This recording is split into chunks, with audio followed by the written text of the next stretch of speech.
Meu nome é Capitã Tora James, embora a maioria das pessoas, incluindo minha própria família, me conheça apenas como a analista civil de Raleigh. Em 2 dias, comparecerei à cerimônia de promoção do meu cunhado em Fort Liberty, uma cerimônia para a qual minha própria irmã acabou de me dizer que eu não fui convidada, pois minha presença seria ruim para a imagem delas. O que ela não sabe, o que nenhum deles jamais se preocupou em saber, é que não estarei presente como sua constrangedora irmã mais velha. Estarei presente como convidada de honra, pessoalmente convidada pelo general 4 estrelas que preside o evento. Eles queriam que eu fosse invisível. Estão prestes a descobrir o quão visível eu posso ser. Você já sentiu aquela dor de ser deliberadamente deixado de lado pela sua própria família? Se você sabe como é, comente um comentário abaixo e curta esta história. Porque o que eu fiz em seguida não foi só por mim.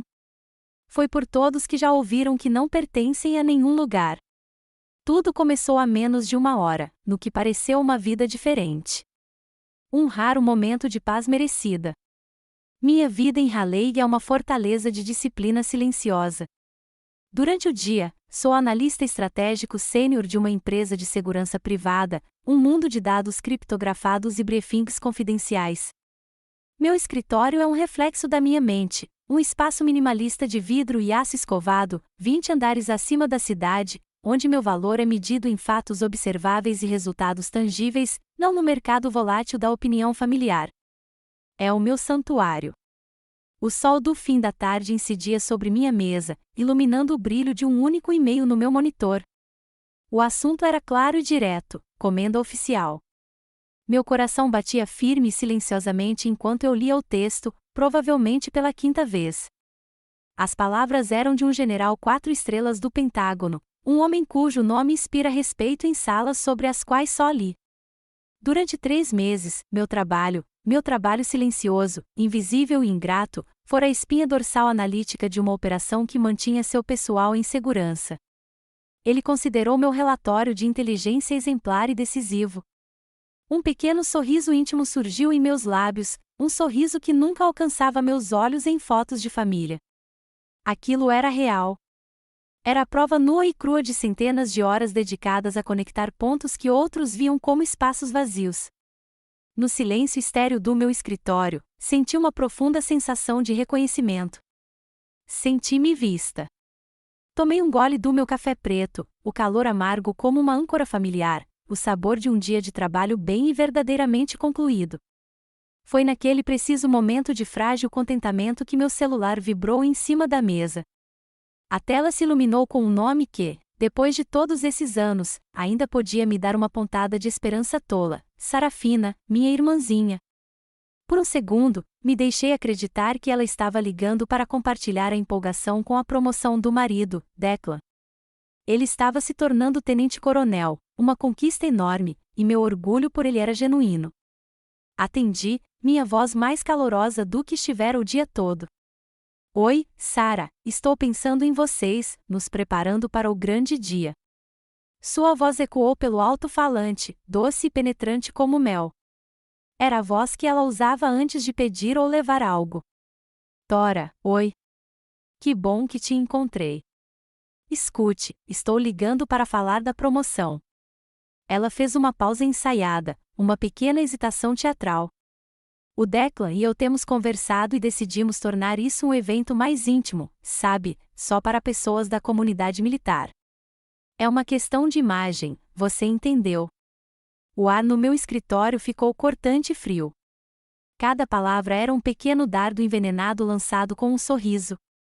Minha mente disparava, tentando encontrar uma brecha, uma desculpa, qualquer razão que não fosse aquela que estava bem na minha cara. Mas eu sou da família, eu disse, as palavras soando fracas e patéticas até para os meus próprios ouvidos. Sarafina riu. Era um som leve e metálico que sempre me irritava, o som de uma dispensa sem esforço. Ah, querida, claro que sim.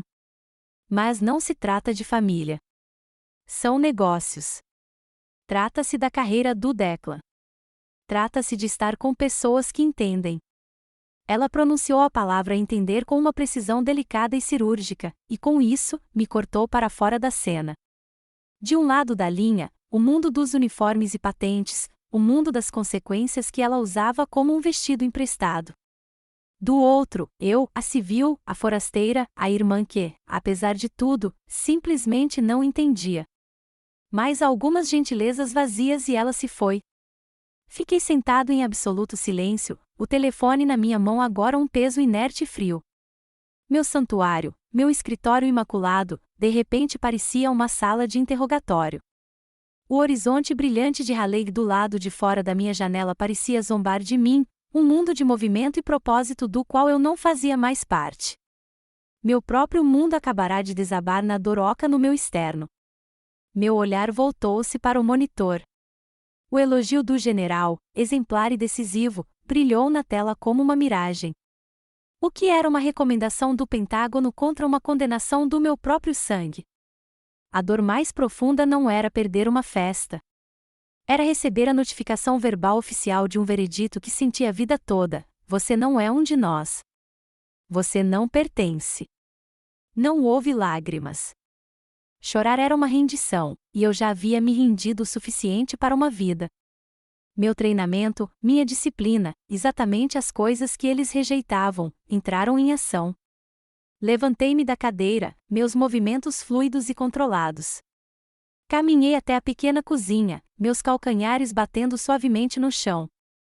Servi um copo de água gelada do cooler e bebi tudo de uma vez, longa e deliberadamente. O choque do frio estava clareando, lavando a névoa da dor.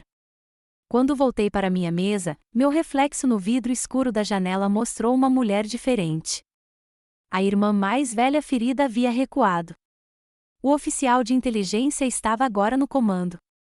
Um alvo havia sido identificado. Uma estratégia era necessária. Abri o e-mail do general uma última vez. Eu não o estava lendo mais para me confortar. Estava lendo-o como um resumo tático.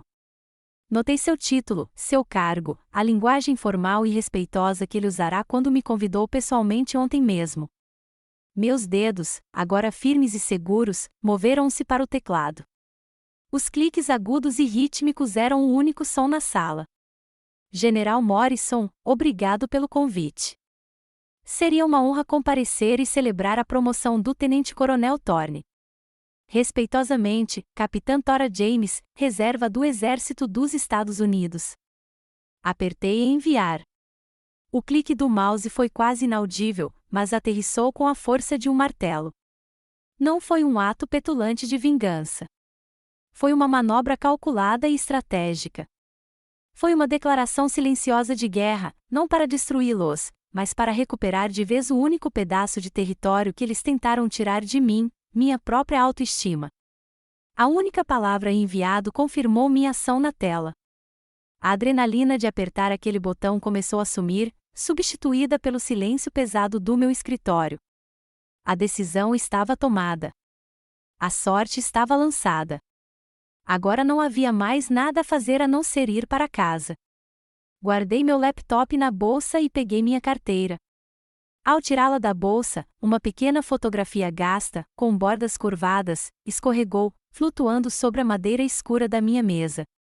Peguei-a, éramos eu e Sarafina, talvez com 16 e 14 anos, abraçadas, sorrindo para a câmera com a felicidade despreocupada da juventude, uma relíquia de uma época anterior à escrita das regras tácitas, anterior à definição de nossos papéis. Os rostos sorridentes na fotografia contrastavam fortemente com a sensação fria e vazia que a voz dela deixará em meu peito. Olhando para ela, as paredes que eu havia construído com tanto cuidado ao redor do meu coração começaram a ruir, e as memórias inundaram, não como um riacho suave, mas como uma onda de injustiça. A primeira onda me levou de volta ao meu segundo ano na UNC Chapel Hill. Eu tinha 20 anos, e a coisa mais importante do meu mundo era o baile de primavera que se aproximava.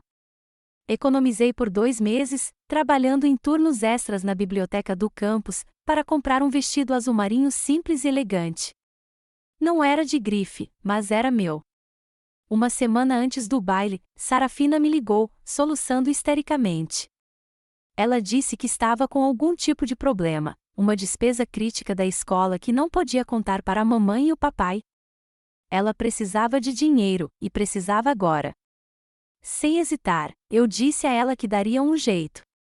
Vendi meu ingresso para o baile para uma garota do meu dormitório, devolvi o vestido e peguei um turno duplo exaustivo como bartender em um barzinho de chão pegajoso perto da Franklin Street.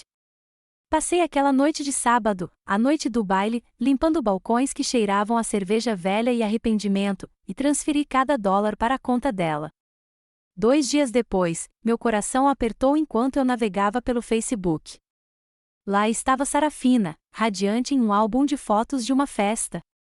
Ela estava usando um vestido de grife deslumbrante e obviamente caro, que custou pelo menos 3 vezes o que eu havia enviado a ela. A legenda dizia: me sentindo uma princesa. Olhei para a tela, a sensação de sua traição como uma mão física espremendo o ar dos meus pulmões. Meu sacrifício não tinha sido por uma emergência. Tinha sido por um símbolo de status. Eu não era sua irmã.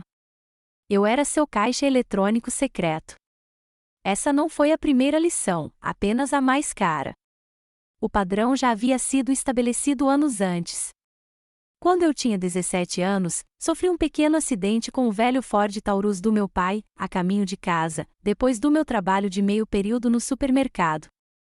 Ninguém se machucou, mas havia um amassado no para-choque.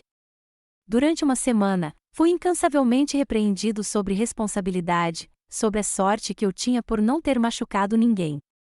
Passei o verão inteiro trabalhando para pagar os reparos. Fui responsabilizado. 2 anos depois, Sarafina, então caloura na faculdade, me ligou às 2 da manhã, bêbada e rindo, precisando de uma carona para casa depois de uma festa em que não deveria estar. Saí da cama, dirigi 45 minutos pela cidade na calada da noite e a trouxe para casa em segurança. Quando contei aos nossos pais na manhã seguinte, esperando que ficassem bravos com a imprudência dela, minha mãe apenas suspirou de alívio. Graças a Deus ela foi esperta o suficiente para ligar para você, disse ela. Meu pai concordou com a cabeça. Que bom que ela tem uma irmã confiável. Minha segurança era uma expectativa. A irresponsabilidade dela foi reenquadrada como sabedoria. O duplo padrão era um abismo que eu jamais conseguiria transpor. A verdade de que eu só era valorizado pela minha utilidade foi gravada mais profundamente em um inverno miserável, quando adoeci com uma pneumonia terrível. Eu estava morando no meu primeiro apartamento fora do campus e, por dias, fiquei fraco demais para sequer sair da cama, com o corpo dolorido, com uma febre que não cedia e uma tosse que parecia estar dilacerando meus pulmões. Finalmente liguei para minha mãe, com a voz um sussurro rouco. Estou muito doente, mãe. Sua resposta foi distraída, distante. Ah, querida, beba bastante água e descanse um pouco, disse ela, já com a voz se afastando do telefone. Preciso ir. Sarafina precisa que eu a ajude a escolher cortinas novas para o apartamento dela. E então ela desligou. Uma semana inteira se passou. Nem uma única ligação ou mensagem da minha irmã. Nem uma palavra da minha mãe. A única pessoa que me viu foi a senhora idosa do corredor, a senhora Gable, com quem eu só trocava cumprimentos educados de elevador. Ela bateu à minha porta com um pote de canja de galinha caseira, os olhos cheios de uma preocupação pela qual eu ansiava. Naquele momento, enquanto segurava o pote quente nas mãos trêmulas, compreendi uma verdade devastadora: uma quase desconhecida se importava mais com o meu bem-estar do que com a minha própria família. Eu era invisível quando precisava. Mas a prova final, a que selou o veredito, veio quando Sarafina e Declan decidiram comprar sua primeira casa. Eles eram jovens e, com o salário de oficial subalterno de Declan, não conseguiram a aprovação da hipoteca sozinhos. Sarafina veio até mim, com os olhos cheios de lágrimas estratégicas, implorando para que eu avalizasse o empréstimo. Só por 1 ano, Dora, eu juro, implorou. Só até as finanças de Declan se estabilizarem. Contra meu bom senso, impulsionado por uma vida inteira de condicionamento para ser a pessoa confiável, concordei. Coloquei meu score de crédito perfeito, minha identidade financeira que eu havia construído com tanto esforço, em risco por eles. 3 anos se passaram. Eles nunca refinanciaram. O assunto nunca foi tocado. Então, em uma festa de Natal em família, Declan, depois de algumas cervejas, Passou o braço em volta do meu ombro e disse alto o suficiente para todos ouvirem: é bom ter uma rede de segurança, né, Tora? A sala se encheu de risadas. Meus pais, minhas tias, meus tios, todos sorriram. E eu fiquei ali parada, sentindo meu rosto queimar de humilhação, percebendo que eu não era uma irmã. Eu nem era uma pessoa. Eu era uma ferramenta, uma assinatura em um formulário, um apoio financeiro sobre o qual eles podiam brincar publicamente. Olhei para a fotografia em minha mão, para as duas garotas sorridentes que nada sabiam sobre aquele futuro. A injustiça de tudo aquilo, o peso de uma vida inteira sendo subestimada, se instalou em meus ossos. Não rasguei a foto. Não a joguei fora. Com uma clareza fria recém-descoberta, deslizei-a de volta para o compartimento na minha carteira, o plástico liso como uma barreira entre o passado e o presente. Eu estava cansada de ser a rede de segurança delas. Era hora de me erguer pelas minhas próprias botas, as mesmas que eu vinha usando o tempo todo. Guardar aquela velha fotografia de volta na minha carteira não foi uma ação simples. Foi uma promessa, um juramento silencioso feito no silêncio frio do meu escritório, de que eu não trilharia mais o caminho que haviam traçado para mim. Daquele momento em diante, eu construiria o meu próprio, por mais solitário que fosse, e tudo começou com uma decisão única e libertadora. Depois da formatura, eu não voltaria para casa. Fiquei em Raleigh, alugando um pequeno estúdio com a tinta descascando e uma janela com vista para uma parede de tijolos. Não era grande coisa, mas era meu. Minha vida se tornou um estudo de autossuficiência, construída sobre uma base de macarrão com queijo Kraft e tênis de caminhada que comprei em liquidação no Walmart. O primeiro salário do meu emprego inicial como digitador pareceu mais valioso do que qualquer cheque que eu já tivesse recebido de aniversário. Era a prova da minha independência, uma parte tangível da minha nova vida. Eu não saía muito. Não ia a festas. Eu trabalhava. Nos fins de semana, eu arrumava um emprego de meio período na Barnes & Noble local, não só pelo dinheiro extra, mas pelo refúgio tranquilo que ela oferecia. Cercada de livros, por 1 milhão de outros mundos, minha pequena se sentia um pouco menos solitária. Aprendi a fazer um orçamento em uma planilha, a fazer pequenos investimentos e a pagar todas as minhas contas em dia, sempre. Um orgulho silencioso começou a crescer em mim, um sentimento que era inteiramente meu, independente da aprovação de qualquer outra pessoa. Mas a independência pode ser um fardo pesado.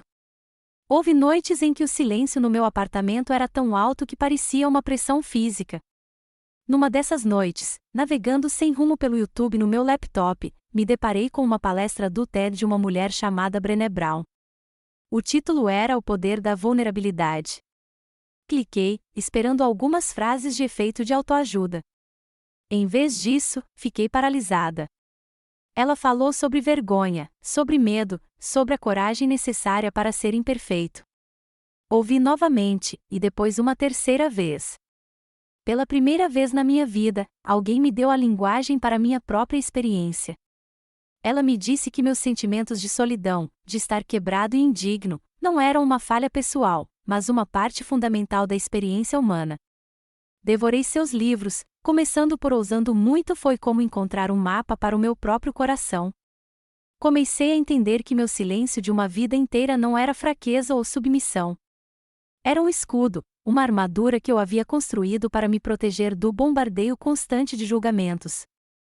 E enquanto eu lia, uma pergunta começou a se formar na minha mente, uma pergunta que era ao mesmo tempo aterrorizante e eletrizante. O que aconteceria se eu ousasse ser corajosa?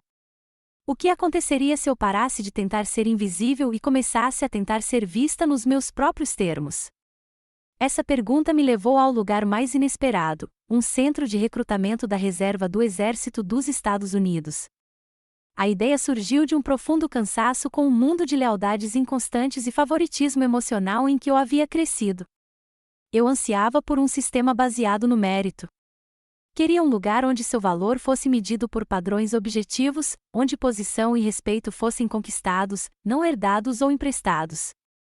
Pensei no meu avô, um veterano quieto e estoico da Guerra da Coreia, e na sensação de calma e dignidade inabalável que ele carregava. Eu queria um pedaço disso. Entrei no escritório de recrutamento, nervoso e inseguro, e conversei com um recrutador que me olhou nos olhos e ouviu de verdade, meus motivos. Ele não me vendeu um sonho. Ele me apresentou um desafio. No exército, explicou, o que você faz importa mais do que quem você conhece. Senti uma conexão, uma sensação de que estava certo. Era isso. Este era um lugar onde minha resiliência, minha perseverança silenciosa, seriam consideradas um trunfo, não algo a ser considerado garantido. A escola de aspirantes a oficiais foi a coisa mais difícil que já fiz, física e mentalmente. Mas também foi a mais justa. E foi lá que conheci o sargento de primeira classe Miller, um homem que todos chamavam simplesmente de chefe. Ele era um veterano de 20 anos com um rosto que parecia um mapa rodoviário de todos os desertos em que já serviu e olhos que conseguiam ver através das desculpas. Ele era o instrutor mais rigoroso que tínhamos, exigindo um nível de precisão e disciplina que quebrava muitos dos outros candidatos. Mas ele também era implacavelmente justo. Ele via tudo. Nunca fazia elogios vazios, então a maioria de nós tinha pavor dele. Ele percebeu minha inteligência serena, minha recusa em reclamar, meu jeito implacável e metódico de lidar com todos os problemas. Numa tarde sufocante, após um extenuante exercício de navegação terrestre que deixou a maioria de nós exaustos e cobertos de lama, ele me chamou de lado. Preparei-me para uma crítica. James, disse ele, com a voz rouca e rouca. Fiquei em posição de sentido. Sim, chefe. Ele apenas me olhou por um longo momento. Você não reclama, afirmou, como se fosse uma observação tática. Você apenas faz o trabalho. O exército precisa de mais pessoas como você. Ele se virou e foi embora antes que eu pudesse responder. Mas aquelas poucas palavras, ditas por um homem que não me devia nada, que me julgava apenas pelo meu desempenho, tiveram mais peso do que qualquer elogio vazio que minha família já me dera. Não era um elogio. Era um reconhecimento. E naquele momento, eu soube que finalmente havia encontrado um lugar onde eu poderia, apenas poderia, pertencer. Era um pertencimento que eu precisava construir para mim mesma, um passo exaustivo e honroso de cada vez, em uma estrada que eu trilhava sozinha. A validação do chefe Miller foi como água no deserto, pura, vital e exatamente o que eu precisava para sobreviver naquele mundo. Mas logo aprendi que havia outro tipo de alimento, um calor que eu nem sabia que precisava até encontrá-lo. Tudo começou, como tantas coisas boas, em um café local com piso de madeira desgastado e o cheiro forte de grãos torrados.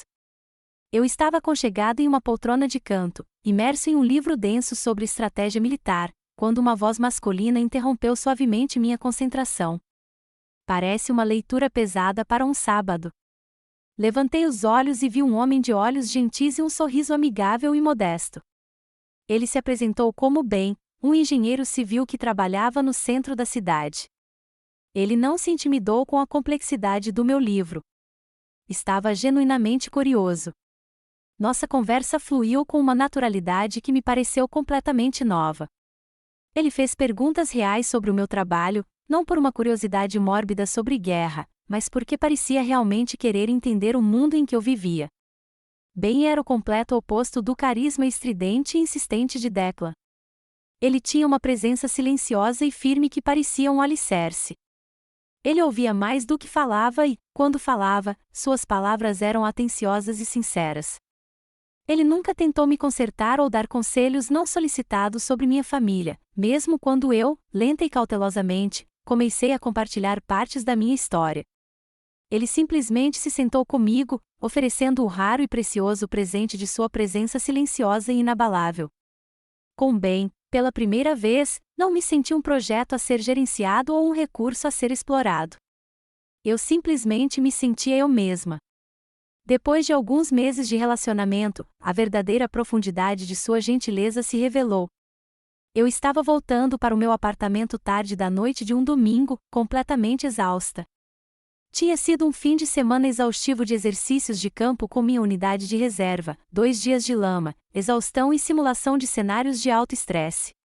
Tudo o que eu queria era uma tigela de cereal e o esquecimento do sono. Mas quando abri a porta do meu apartamento, um cheiro me atingiu e me fez parar. Não era o cheiro habitual de ar viciado e da minha própria solidão. Era o aroma rico e quente de alho, orégano e molho de tomate fervendo. Entrei e encontrei bem na minha cozinha, de avental por cima da calça jeans e com uma camada de farinha no nariz.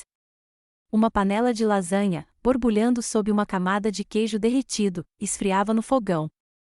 Ele se virou, seu rosto se abrindo naquele sorriso fácil. Ei, você, disse ele suavemente. Imaginei que você já estaria limpa. Vá tomar um banho quente. Está tudo quase pronto. Fiquei ali parada, sem palavras. Ninguém nunca tinha feito isso por mim. Ninguém nunca tinha previsto minhas necessidades, nunca tinha cuidado de mim sem que eu pedisse, sem esperar nada em troca. Era um ato tão simples e doméstico. Mesmo assim, parecia monumental. Entrei no banheiro, liguei o chuveiro e, enquanto a água quente escorria pelo meu rosto, comecei a chorar. Não lágrimas de tristeza ou dor, mas lágrimas de um alívio avassalador e catártico. Foi o rompimento de uma represa que eu nem sabia que existia. Naquela noite, enquanto estávamos sentados à minha pequena mesa da cozinha, compartilhando uma refeição que ele havia preparado para mim em minha própria casa, senti uma sensação de pertencimento que nunca havia conhecido. Pela primeira vez, me senti verdadeiramente em casa. Essa nova família escolhida não era apenas bem. Ela se estendia aos homens e mulheres da minha unidade. Eles vinham de todas as esferas da vida, professores, encanadores, especialistas em enfermeiros. Mas, naqueles fins de semana de treinamento, éramos todos soldados, unidos por um senso compartilhado de dever e respeito mútuo. Lembro-me de um exercício de treinamento em que cometi um erro pequeno, mas crítico, em um exercício de navegação, custando um tempo precioso à minha equipe. Eu me preparei para as críticas inevitáveis, mas, em vez disso, outro oficial, o capitão Evans, simplesmente me deu um tapinha no ombro enquanto limpávamos nossos equipamentos. Não se preocupe, James, disse ele com um olhar cúmplice. É por isso que treinamos. Para que possamos cometer nossos erros aqui, não lá fora. Você acertará da próxima vez. Aquele simples ato de compreensão, de graça, foi revolucionário. Promoveu um ambiente onde eu podia aprender e crescer sem o medo constante de julgamento. Eles me viam como o capitão James, um colega oficial, um companheiro de equipe. Não se importavam com quem era minha irmã ou com a patente do marido dela. Só se importavam com a minha competência e o meu caráter. Eu fazia parte de uma equipe, julgada pelas minhas ações, não pelas minhas conexões. E, em meio a tudo isso, havia o chefe Miller. Depois que se aposentou, ele se tornou uma espécie de mentor, uma figura paterna substituta. Nos encontrávamos para tomar café uma vez por mês em um restaurante tradicional, com cabines de vinil rachadas e garçonetes que chamavam todo mundo de ONU. Ele ouvia, com o café esfriando, enquanto eu falava, hesitante, sobre o último drama com a minha família. Ele nunca me julgava nem me dizia o que fazer, apenas ouvia com um silêncio profundo e empático. Um dia, depois de eu ter relatado um pedido particularmente absurdo de Sarafina, ele mexeu o café por um longo tempo antes de falar. Capitão, disse ele, em voz baixa e firme, você não pode servir de uma xícara vazia. Não deixe que eles o sequem. Seu primeiro dever, perante seu país, perante sua unidade, é consigo mesmo. Suas palavras soaram com a força de uma revelação. Não eram apenas palavras. Era uma permissão para me proteger, uma permissão para estabelecer limites. Ele me deu uma nova perspectiva, uma que eu havia aprendido com as palestras da Oprah sobre gratidão, mas nunca havia aplicado plenamente à minha própria vida. Naquela noite, pela primeira vez, comecei uma nova prática. Antes de dormir, escrevi 3 coisas pelas quais era grata: um homem que me prepara lasanha, uma equipe que me apoia, um mentor que me diz a verdade. Aquele simples conselho do chefe Miller plantou uma semente na minha mente. Estabelecer limites não era egoísmo. Era um ato necessário de autopreservação, uma lição da qual eu logo precisaria mais do que nunca. O conselho do chefe Miller sobre não servir de uma xícara vazia tornou-se meu mantra. Eu o carregava comigo, um escudo para os novos e frágeis limites que eu tentava construir em torno da minha vida. Durante meses, houve um silêncio pacífico e ininterrupto no âmbito familiar. Uma parte de mim, a parte tola e esperançosa, começou a se perguntar se algo finalmente havia mudado. Mas o passado tem um jeito de lançar uma longa sombra, e eu deveria saber que a paz era apenas temporária. A ligação chegou numa tarde de terça-feira, após quase 4 meses de silêncio. O nome Sarafina acendeu meu telefone e meu estômago imediatamente se contraiu.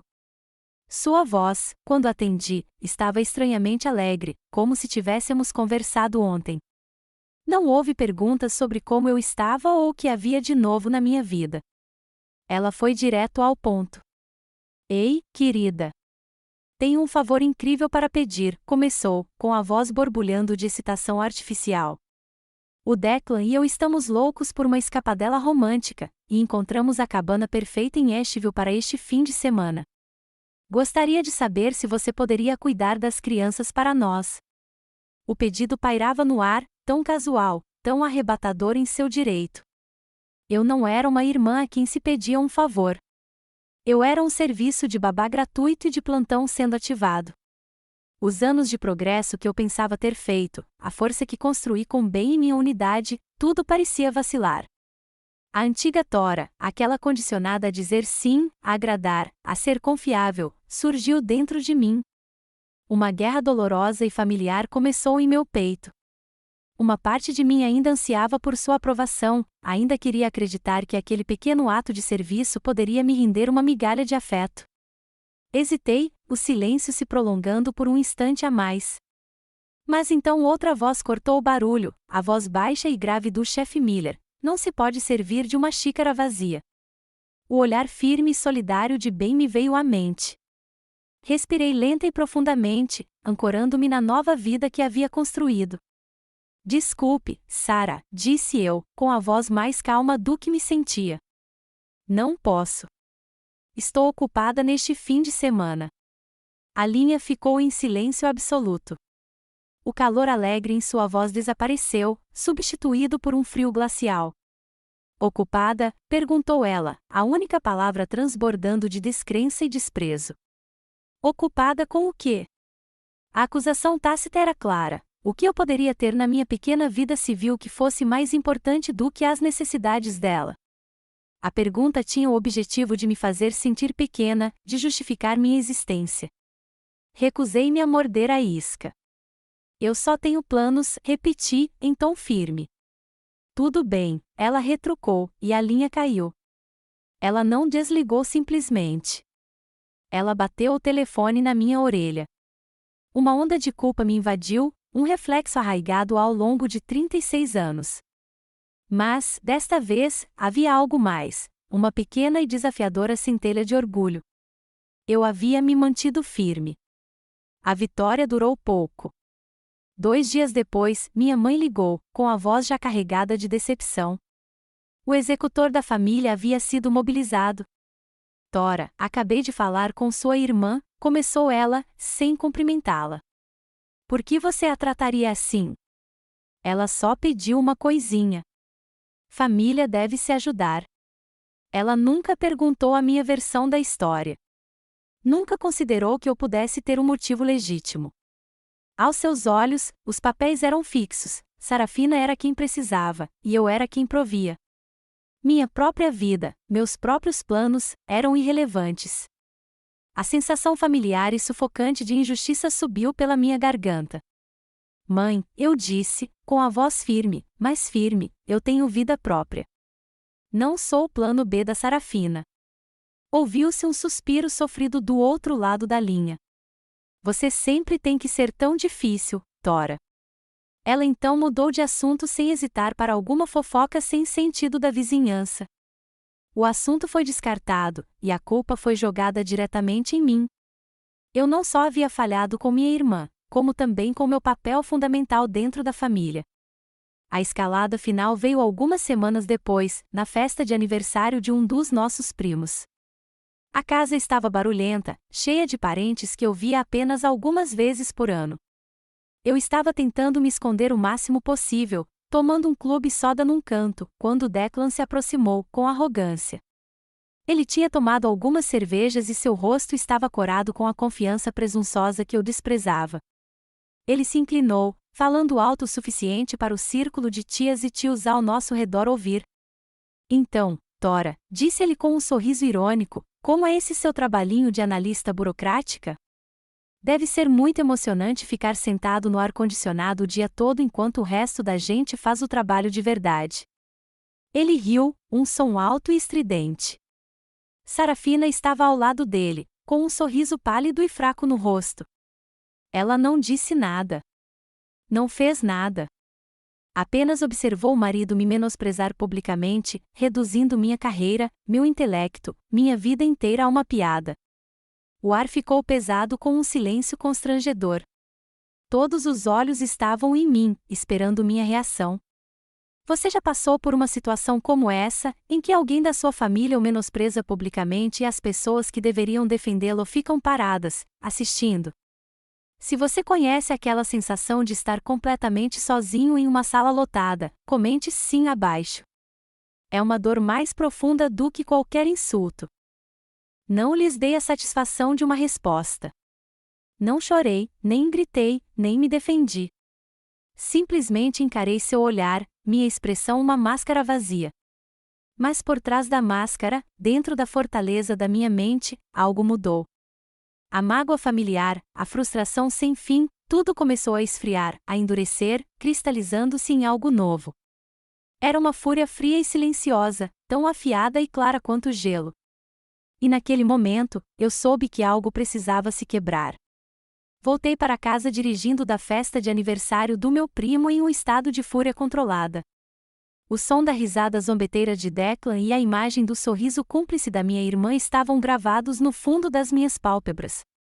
Cada sinal vermelho, cada placa de pare, parecia uma afronta pessoal, uma barreira me segurando quando tudo o que eu queria era fugir. A raiva fria que havia se acendido em mim na festa não se dissipou. Consolidou-se, endurecendo de um fogo violento para um bloco sólido e pesado de gelo em minhas entranhas. Quando finalmente voltei para o meu apartamento, joguei as chaves no balcão com mais força do que o necessário. Assim que meu laptop ligou, meus olhos pousaram em um e-mail não lido. O remetente era Sarafina. Meu primeiro pensamento, uma ingênua centelha de esperança, foi que pudesse ser um pedido de desculpas, uma tentativa tímida de apaziguar as coisas depois da humilhação pública que Declan me fez. Não era. O e-mail não continha texto, apenas um único hiperlink. O título do artigo que levava era Guia Civil para se comunicar com famílias de militares. Abaixo, ela havia digitado um bilhete curto e condescendente: talvez você devesse ler isto. Olhei para a tela, com o sangue gelando. Não era apenas um insulto. Era um ato calculado de guerra psicológica. Depois que o marido dela menosprezou publicamente minha carreira civil, ela agora me enviava um artigo condescendente sugerindo que eu era quem não sabia se comunicar. Foi um ato de arrogância tão impressionante, de total desprezo pelos meus sentimentos, que transcendeu a raiva. Transformou-se em uma calma aterradora, o tipo de calma que surge quando toda a esperança se extingue. Eu havia dado a eles tantas chances de me verem, de me respeitarem. Eu havia acreditado, tolamente, que um dia eles mudariam. Uma citação de Maya Angelou, que minha avó costumava repetir, ecoava em minha mente: quando alguém lhe mostra quem é, acredite na primeira vez. Eu havia dado a Sarafina 100 primeiras vezes. Estava farta. 3 dias depois, recebi pelo correio um convite oficial, em relevo. Era do gabinete do general Morrison no Pentágono, convidando-me formalmente para a cerimônia de promoção do tenente-coronel Declan Thorne. Uma pequena e traiçoeira centelha de esperança se acendeu dentro de mim. Aquilo era diferente. Não era um convite por pena da família. Era um reconhecimento oficial dos mais altos escalões. Talvez aquela pudesse ser a ponte. Talvez aquela fosse a oportunidade para tudo mudar. Naquela noite, meu telefone tocou. Era Sarafina.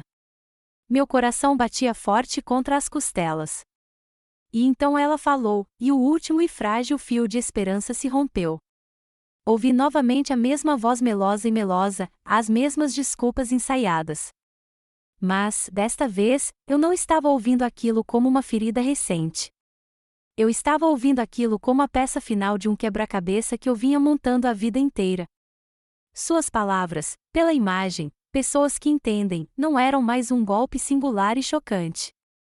Era um ápice lógico e inevitável de uma campanha de 36 anos de apagamento. O vestido de grife comprado com o meu dinheiro de barman. Os sermões sobre a minha irresponsabilidade versus a imprudência inteligente dela. O leite esquecido da enfermaria. O empréstimo com aval. Tudo se encaixou. Não foi um descuido. Foi uma declaração final e definitiva sobre o meu valor. E meu valor no mundo dela era zero. Quando ela desligou, não havia dor. Não havia tristeza angustiante. Havia apenas a clareza límpida e fria da verdade absoluta. Toda ilusão que eu jamais alimentara sobre meu lugar na família havia sido incinerada. Não havia mais conflito, nem culpa, nem luta com meu próprio desejo pelo amor deles. Havia apenas o fato cru e imutável de quem eles eram. Fui até a janela e olhei para as luzes da cidade de Raleigh. Mas eu não estava procurando uma fuga. Eu estava olhando para o futuro, o meu futuro. E eu sabia o que tinha que fazer. Eu não gritaria. Eu não choraria. Eu não lhes daria a satisfação de um confronto dramático. Eles esperavam que eu recuasse, me rebaixasse, desaparecesse, como sempre fiz. Em vez disso, eu faria o que um oficial de inteligência faz de melhor. Eu reuniria meus recursos. Eu me prepararia. Ben chegou em casa uma hora depois e me encontrou sentada na sala de estar, no escuro, com as luzes da cidade pintando padrões nas paredes. Ele não precisou perguntar o que estava errado. Já tinha visto as consequências dessas explosões emocionais antes. Simplesmente veio e sentou-se ao meu lado no sofá, sua presença como uma âncora calorosa e sólida em minha tempestade silenciosa. Ele colocou a mão no meu ombro, um simples gesto de apoio que dizia tudo o que as palavras não conseguiam dizer. Virei-me para encará-lo, meus olhos já tendo se ajustado à luz fraca. Vi minha própria força refletida em seu olhar firme. E, pela primeira vez, dei voz à decisão que havia se solidificado em minha alma. Acabou, bem, eu disse. Minha voz não tremeu. Era calma, comedida e absoluta. Chega de ficar em silêncio. Chega de me encolher para deixá-los confortáveis. Respirei fundo, as palavras com gosto de liberdade. Vou àquela cerimônia e vou usar meu uniforme. Não era uma ameaça. Não era um pedido de socorro. Era uma promessa. Uma promessa que eu finalmente estava fazendo a mim mesmo. Na manhã seguinte à minha promessa a Ben, a raiva havia se transformado em algo muito mais potente, propósito. Meu pequeno apartamento não era mais apenas um lar. Tornou-se uma base operacional avançada. O objetivo era claro. Não se tratava de lançar um ataque emocional desordenado. Tratava-se de executar uma operação silenciosa e precisa para resgatar minha própria dignidade. E toda operação começa com preparação. Fui até o meu armário e abri o zíper do pesado saco plástico para roupas, que estava lá no fundo. Lá dentro, imaculado e à espera, estava meu uniforme de serviço do Exército, o ASU. Coloquei o casaco azul escuro cuidadosamente sobre a cama. Não era apenas roupa. Era minha outra pele, um testemunho de uma parte da minha vida que eu havia mantido separada da minha família por um motivo. Comecei uma inspeção meticulosa, meus dedos percorrendo cada elemento com o cuidado de um cirurgião preparando seus instrumentos. A pilha colorida de fitas no peito esquerdo, cada uma representando uma conquista silenciosa que desconheciam. A reluzente insígnia dos Estados Unidos em latão nas lapelas.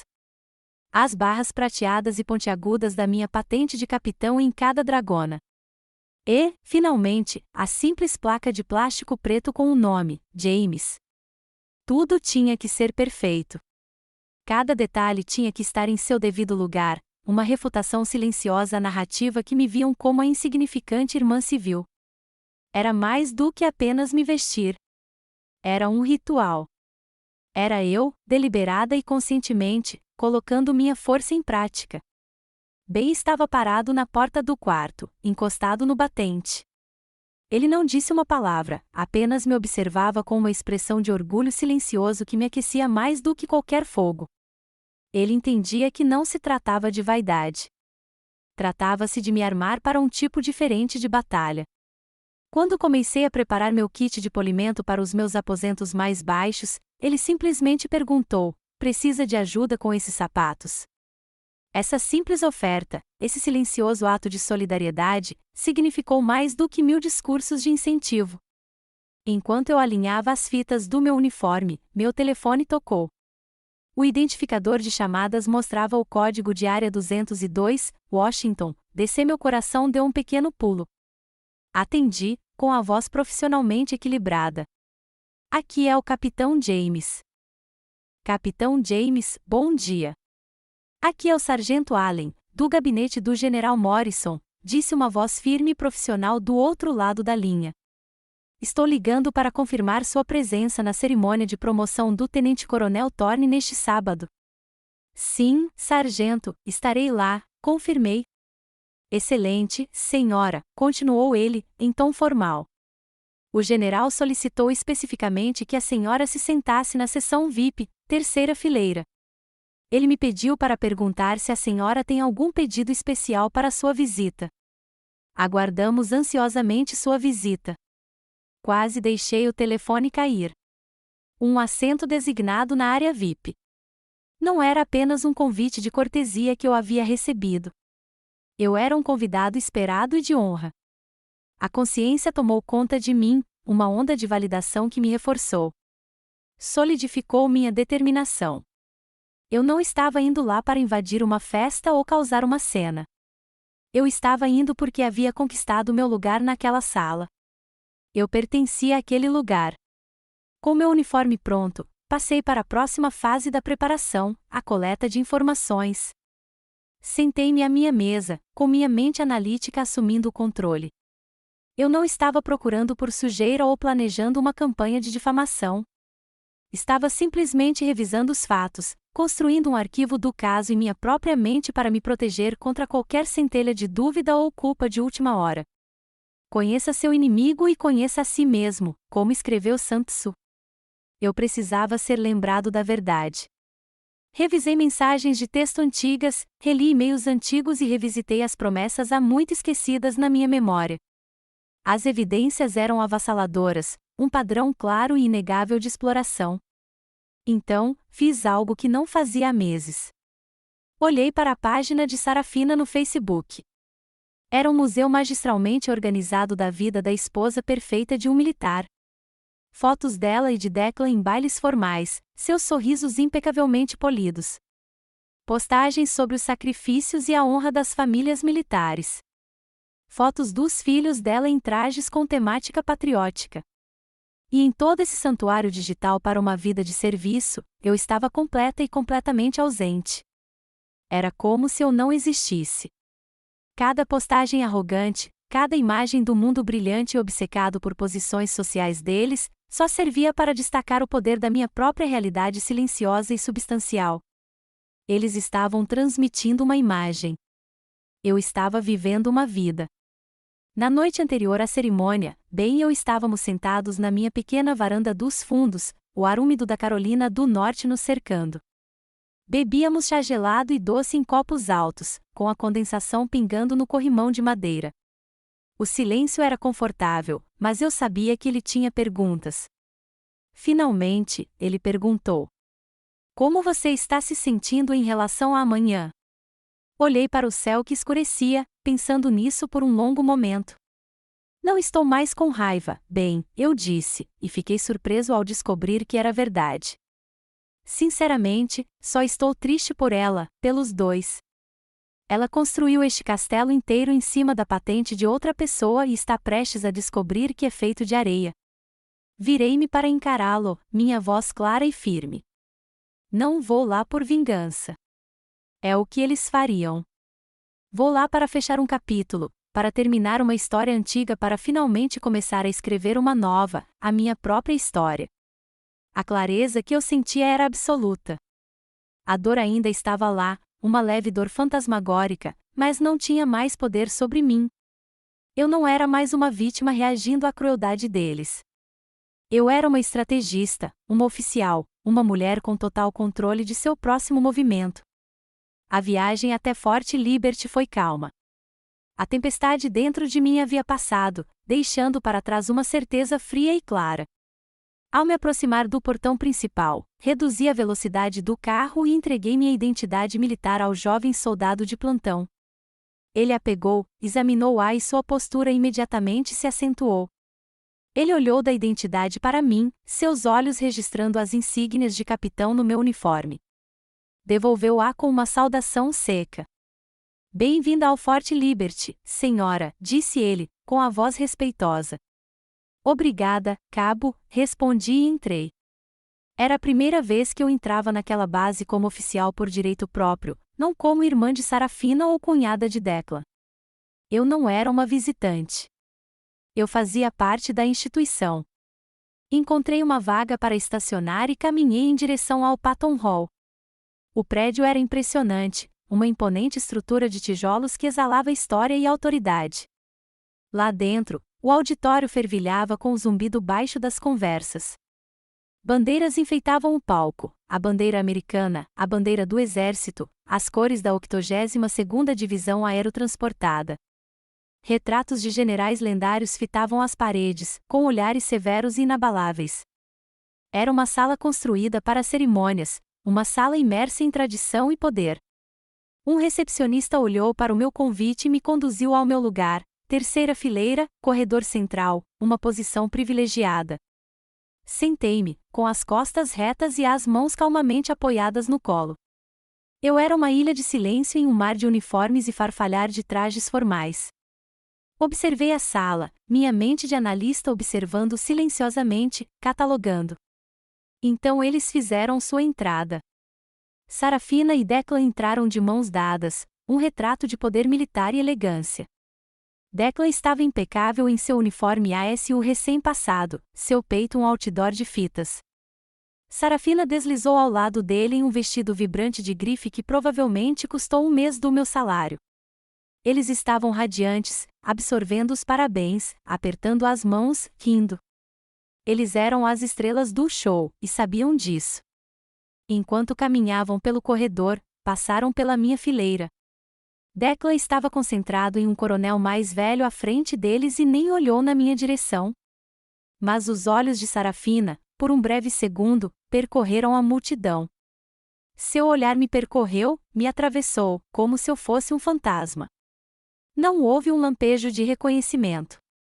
Na mente dela, eu não estava lá. E se estivesse, seria apenas mais um oficial subalterno anônimo, um ninguém, indigno de sua atenção.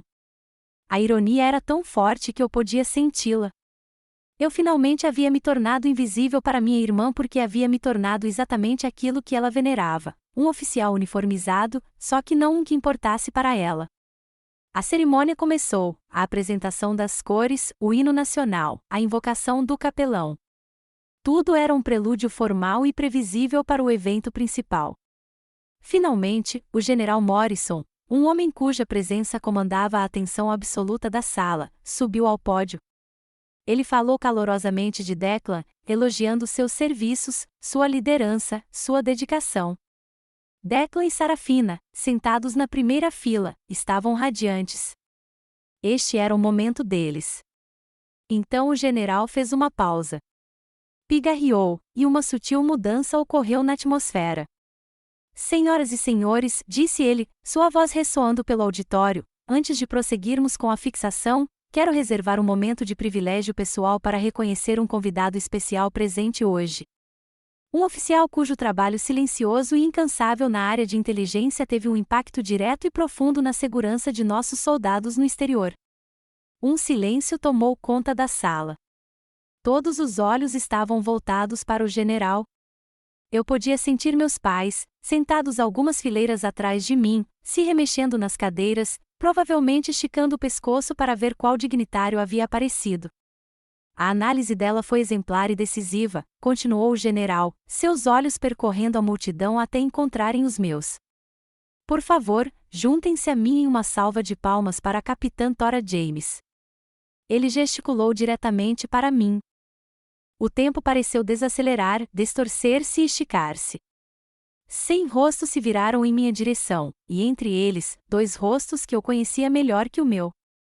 Observei Declan e Sarafina, com os sorrisos ainda estampados no rosto, seguirem o gesto do general. Vi o momento exato em que me viram.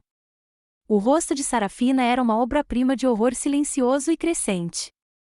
Primeiro veio a confusão, uma leve ruga na testa, depois a descrença crescente enquanto seu cérebro tentava conciliar o nome que o general acabará de dizer com o da mulher anônima na terceira fileira. E, finalmente, o impacto total e devastador da realidade. Seu queixo caiu. A maquiagem rosada perfeita em suas bochechas não conseguia esconder o choque pálido e sem vida que se insinuou em sua pele. Seu mundo, naquele único instante, havia se deslocado do eixo. Declan congelou. O sorriso presunçoso que sempre fora sua expressão desapareceu, substituído por um estupor de olhos arregalados e queixo caído. A arrogância desapareceu, substituída por um pânico cru e desnudo, seguido por um lampejo de raiva pura e impotente. No momento certo, como praticado em 1000 exercícios, levantei-me. Permaneci ereto, com a postura impecável, a expressão calma e profissional. Acenei brevemente e respeitosamente com a cabeça para o general, enquanto aplausos educados enchiam o salão. Depois de um momento, sentei-me novamente. O resto da cerimônia foi um borrão, a colocação do alfinete, o juramento, os aplausos para o recém-promovido tenente-coronel. Quando terminou, as pessoas começaram a sair em fila. Quando Declan passou pela minha fileira, nossos olhares se encontraram. Ele parecia arrasado. Levantei-me, bloqueando seu caminho por um momento. Olhei-o diretamente nos olhos, minha voz clara e firme, alta o suficiente apenas para ele e a mulher em estado de choque ao lado ouvirem. Parabéns, tenente-coronel, eu disse.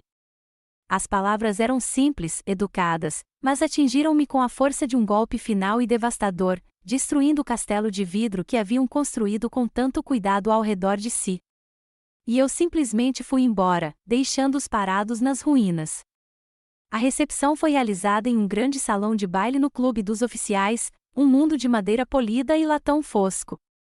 O ar, que deveria ser festivo, estava carregado de uma atenção tão palpável que era difícil respirar. Eu era uma ilha, parada lá no fundo com um copo de clube soda, observando o resultado. Vi meus pais aconchegados e preocupados com Declan, cujo rosto estava sombrio.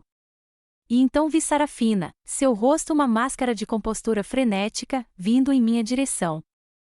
Ela agarrou meu braço, cravando os dedos no meu bíceps, e me puxou para um corredor vazio. Você não me contou, gaguejou. Sua voz tremia, não de remorso, mas da indignação de um anfitrião cuja festa havia sido arruinada. Olhei diretamente em seus olhos em pânico, com a minha própria expressão calma. O caos dentro de mim finalmente havia se acalmado, deixando um distanciamento estranho e silencioso.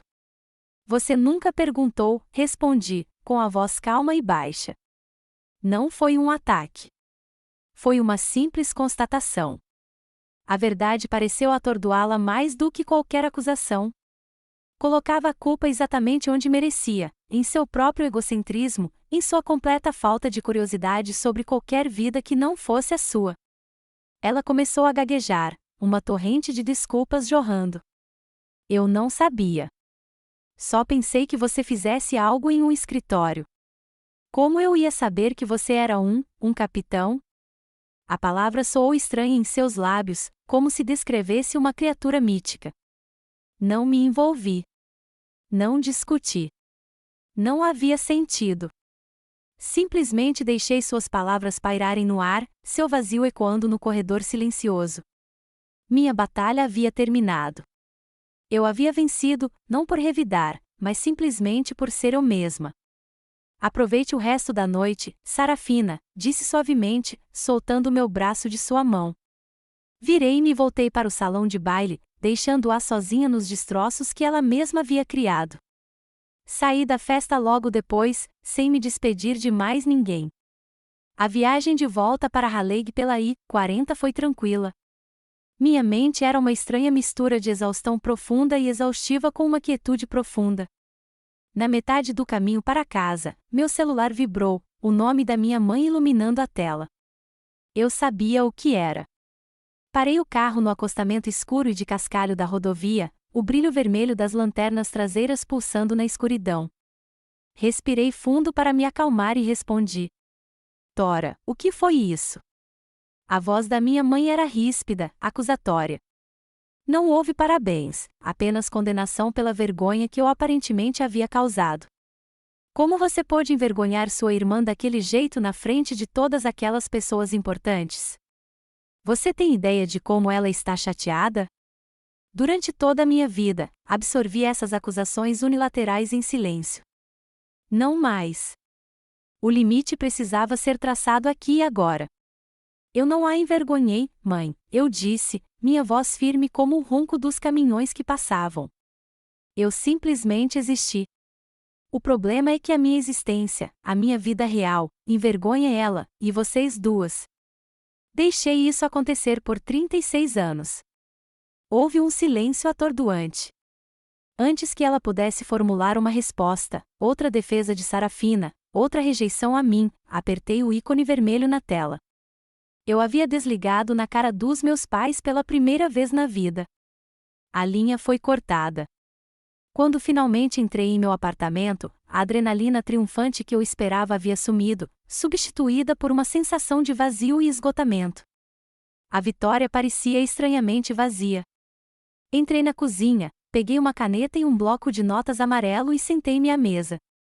Comecei a escrever uma carta para Sarafina, uma carta que eu sabia que ela jamais lera. Escrevi tudo. Derramei todos os anos de dor, as traições acumuladas, os milhares de pequenos cortes que me fizeram sangrar até secar. Escrevi sobre o vestido de baile e o cheiro azedo do bar onde trabalhei naquela noite. Escrevi sobre o telefonema às 2 da manhã e o terror que senti dirigindo em uma estrada escura, um medo que ninguém jamais reconheceu. Escrevi sobre o empréstimo com aval e a crueldade casual da piada de Declan. Escrevi sobre ser ignorada quando estava doente, usada como conveniência, tratada como algo secundário. Página após página, esvaziei o veneno do meu organismo, dando voz aos gritos silenciosos que havia engolido por décadas. Quando terminei, minha mão doía. Li a carta uma vez, um reconhecimento final de uma dor que nunca me permiti sentir. Então, levei as páginas para a pia de aço inoxidável da minha cozinha, peguei um isqueiro e ateei fogo no canto da primeira página. Observei as chamas consumirem o papel, transformando as palavras da minha angústia em cinzas negras e ondulantes. Quando a última brasa se apagou, uma fina nuvem de fumaça subiu até o teto. Senti um peso saindo dos meus ombros, um fardo que eu nem imaginava ser tão pesado. Poucos dias depois, recebi uma longa mensagem de texto de Sarafina. Era um pedido de desculpas desordenado, cheio de justificativas e explicações para o seu comportamento, tudo centrado em como ela se sentia. Li as palavras, mas pareciam escritas em uma língua estrangeira. Não conseguiam tocar as cicatrizes do meu coração. Um pedido de desculpas não poderia desdizer as palavras, desfazer as ações ou apagar os anos de negligência. Pensei na oração da serenidade, um pedaço de sabedoria que guardei por anos. Deus, concede-me a serenidade para aceitar as coisas que não posso mudar, a coragem para mudar as que posso e a sabedoria para distinguir uma da outra. Eu não podia mudar minha irmã. Eu não podia mudar meus pais. Eu não podia mudar o passado, mas podia mudar o que faria em seguida. Digitei uma resposta curta e simples, recebi sua mensagem. Preciso de um tempo. Perdoar, eu estava começando a entender, não era fingir que o passado não aconteceu. Não era apagar o passado e voltar a ser como era antes. Para mim, era aceitar a verdade de quem eles eram e amá-los a uma distância segura. E, mais importante, era me perdoar por demorar tanto para acreditar que eu merecia algo melhor. 1 ano se passou desde a cerimônia, 1 ano de cura silenciosa, constante e intencional. O mundo não parou de girar, mas o meu foi recalibrado para um novo eixo, mais verdadeiro. Em uma tarde quente de domingo, Ben e eu caminhamos de mãos dadas pelo Parque Pullen, em Raleigh, observando famílias rindo e crianças perseguindo patos à beira do lago. Nosso relacionamento, antes uma fonte de conforto surpreendente, se aprofundou em uma parceria de profunda compreensão silenciosa. Ele estava lá para a tempestade e agora está aqui para a calmaria. Houve outras mudanças, vitórias silenciosas que celebro não com alarde, mas com uma profunda sensação de paz interior. Há alguns meses, uma lista de promoções foi divulgada. Eu estava nela. Não houve nenhum grande anúncio. Simplesmente fui para casa, tirei as barras de prata de capitão dos ombros do meu uniforme e cuidadosamente as prendi com alfinetes às folhas de carvalho douradas de major. Uma nova patente, conquistada em silêncio, para mim e somente para mim. Meu relacionamento com a família também foi recalibrado. Os telefonemas são raros agora, as conversas, breves e cuidadosamente calculadas. A antiga dinâmica desapareceu. Não sou mais a rede de segurança deles, o contato de emergência, o regulador emocional deles. Sarafina teve que aprender a resolver seus próprios problemas, a navegar pelo mundo sem o sistema de apoio invisível que ela sempre considerou garantido. Há uma distância entre nós, uma distância enorme, mas uma distância saudável, necessária. É o espaço de que preciso para respirar. Descobri que meu verdadeiro legado não está na minha própria cura, mas no que posso oferecer aos outros. Comecei a orientar uma jovem primeiro-tenente da minha unidade, uma oficial perspicaz e promissora chamada Dias. Ela me lembra uma versão mais jovem de mim mesma, brilhante, dedicada, mas sofrendo sob o peso do julgamento da família. Eles não entendem sua carreira, sua ambição, sua escolha de servir. Nos encontramos para um café na semana passada, e ela confessou suas frustrações, com a voz carregada da dor familiar de não ser vista pelas pessoas que mais importam. Não lhe dei clichês. Compartilhei um pedaço da minha própria história. Nunca se diminua para fazer os outros se sentirem confortáveis, disse a ela, olhando-a diretamente nos olhos. Seu trabalho não é se encaixar no mundo deles. Seu trabalho é construir o seu próprio. Seu valor não oscila só porque outra pessoa é incapaz de vê-lo. Observei algo estalar atrás dos seus olhos, uma centelha de reconhecimento, de permissão. Via sentar-se um pouco mais ereta, uma confiança renovada apoderando-se de seus ombros. Naquele momento, compartilhando a sabedoria arduamente conquistada com minhas próprias cicatrizes, senti uma sensação de realização mais profunda do que qualquer elogio ou promoção. Este era o trabalho que importava. Esta era a herança que eu queria deixar, não de posição, mas de resiliência. Esta tarde, enquanto estou sentada sozinha na varanda dos fundos lendo um romance, meu telefone toca. É Sarafina. Meu corpo não reage, não sinto nenhum aperto no estômago, nem aumento na pulsação. Atendo calmamente. Oi, ela diz, com a voz baixa, hesitante. Oi, Sara. Há uma pausa. Só liguei para saber como você está, diz ela. A pergunta é tão simples, tão normal, mas é uma pergunta que levamos uma vida inteira para fazer, uma pergunta sem nenhuma intenção oculta, sem nenhum pedido, apenas uma pergunta. Estou bem, respondo, e as palavras são as mais verdadeiras que já disse. Estou muito bem.